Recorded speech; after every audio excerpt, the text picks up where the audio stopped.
Sementara itu, pemirsa, Bupati Tabanan Niputu Eka Wiryastuti berharap dua rancangan ranperda yang diajukan Pemkab ke DPRD setempat segera bisa dibahas sesuai dengan mekanisme yang berlaku. Dua rancangan perda yang dimaksud adalah ranperda tentang Rencana Pembangunan Jangka Menengah Daerah Semesta Berencana atau RPJMD-SB Kabupaten Tabanan 2016-2021 dan ranperda tentang retribusi pelayanan tera ulang. Karena di dalam proses itulah terdapat. Harapan itu diungkapkan Bupati Eka Wiryastuti saat menyampaikan pidato pengantar terhadap kedua ranperda tersebut dalam sidang paripurna yang dipimpin langsung Ketua DPRD Kabupaten Tabanan, I Ketut Suryadi. RPJMD SB 2016-2021 merupakan amanat Undang-Undang Nomor 23 Tahun 2014 tentang Pemerintahan Daerah dan Permendagri Nomor 54 Tahun 2010 tentang pelaksanaan peraturan pemerintah nomor 8 tahun 2008 tentang tahapan, tata cara penyusunan, pengendalian dan evaluasi pelaksanaan rencana pembangunan daerah. Bupati Eka Wiryastuti menjelaskan, RPJMD Semesta Berencana ini merupakan acuan dan target kinerja kepala daerah untuk 5 tahun mendatang. Substansi materinya merujuk pada semangat Trisakti Nawacita RPJPD, pola pembangunan nasional semesta berencana dalam rangka terwujudnya Tabanan yang sejahtera, aman, dan berprestasi atau Tabanan Serasi Jilid 2.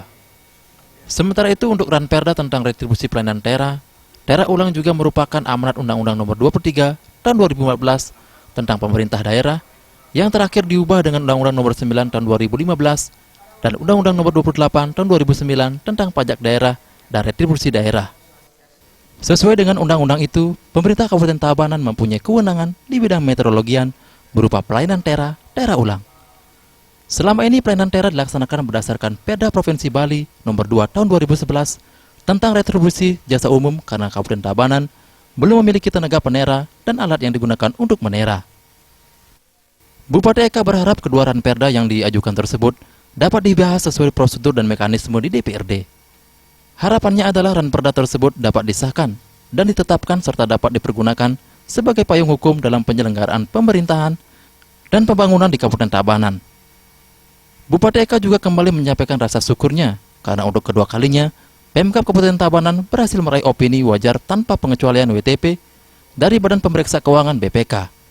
Atas nama pimpinan daerah mengucapkan terima kasih sebelumnya kepada Ketua, Wakil Ketua dan anggota DPRD Tabanan serta Forum Koordinasi Pimpinan Daerah, Ketua Pengadilan serta seluruh SKPD di lingkungan pemerintah Kabupaten Tabanan atas koordinasi, komunikasi dan kerjasamanya selama ini sehingga pada tahun ini kita semua mendapatkan anugerah yang luar biasa dipercaya oleh BPK RI mendapatkan opini kembali WTP wajar tanpa pengecualian.